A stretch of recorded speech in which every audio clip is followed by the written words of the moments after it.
নমস্কার বন্ধুরা, আমি গায়ত্রী। প্রত্যেক দিনের মতো আজকেও চাষের জমির দিকে যাচ্ছি। দেখুন, এবারে ধান লাগানো প্রায় হয়েই গেছে, একটু আধটু কারো কেমনও বাকি আছে, আমার তো সামান্য বাকি আছে।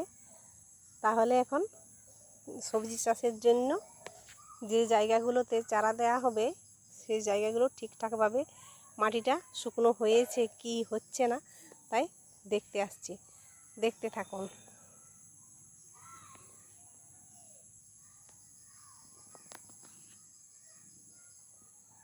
দেখুন, যে জমিগুলোতে ভুট্টো বোনা হয়েছিল সেগুলোতে শুধু ঘাস হয়েছে, এখন ভুট্টার কিছু আর হলো না। এবারে সবজি লাগানোর জন্য যে মাটিগুলো তৈরি করা হয়েছে সেই মাটিটা ঠিকঠাকভাবে তৈরি হয়েছে কি হয় না তার জন্যে দেখতেই যাচ্ছি, সঙ্গে থাকুন।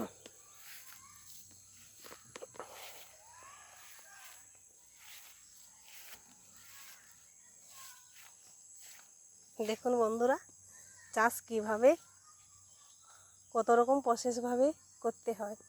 দেখুন, প্রথমে নেট দেওয়া হয়েছে, না হলে মুরগি, ছাগল ইত্যাদি পশু পাখি ঢুকে পড়লে পরে চারা নষ্ট হয়ে যাবে। তার জন্য দেখুন মাটিকে কীভাবে শুকনো করতে হচ্ছে।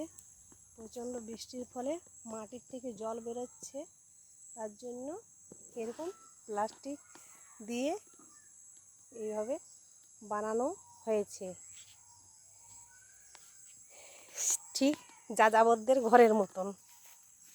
দেখুন এইভাবে বানানো হচ্ছে। দেখুন এইখানে একটা, এই মাঝটাতে ফাঁকা, দুটো প্লাস্টিক থেকে জল বেশি হয়ে যাবে জন্য এখানে ফাঁকা রাখা আছে।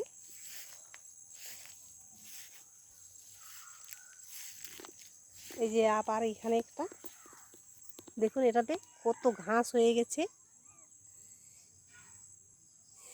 এই মাটিটাকে কুড়ে ঠিকঠাকভাবে তৈরি করে নিতে হবে, না হলে ঘাসগুলো মারা যাবে না। ঘাসগুলো আগে তুলে ফেলে দিতে হবে, তারপরে মাটিটা কুড়ে ঠিকঠাকভাবে সার, গোবর, বিভিন্ন রকমের প্রজাতির উপকরণ দিয়ে বীজটা ফেলতে হবে, তাহলে এগুলোতে চারা ফেলানো হবে। দেখো কত বড় বড় প্লাস্টিক দিয়ে এরকমভাবে মাটিটাকে ঢেকে রাখা আছে। এই 2 নম্বর হলো, এইখানে 3 নম্বরটা দেখুন।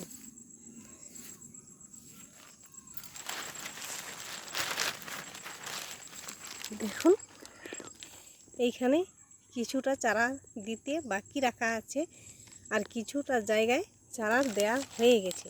দেখুন কিভাবে চারাটা হচ্ছে। একসঙ্গে পুরো চারা দিলে একসঙ্গে লাগানো যাবে না, আর হয়তো বৃষ্টি হলে পরে সময় যদি না পাওয়া যায় তাহলে চারা অনেক নষ্ট হয়ে যায়। তার জন্য কিছুদিন পরে দেয়া হবে। ওইখানে 2-4 পাতা হবে, তারপরে আবার এখানে নতুন চারা ফেলা হবে। এইখানে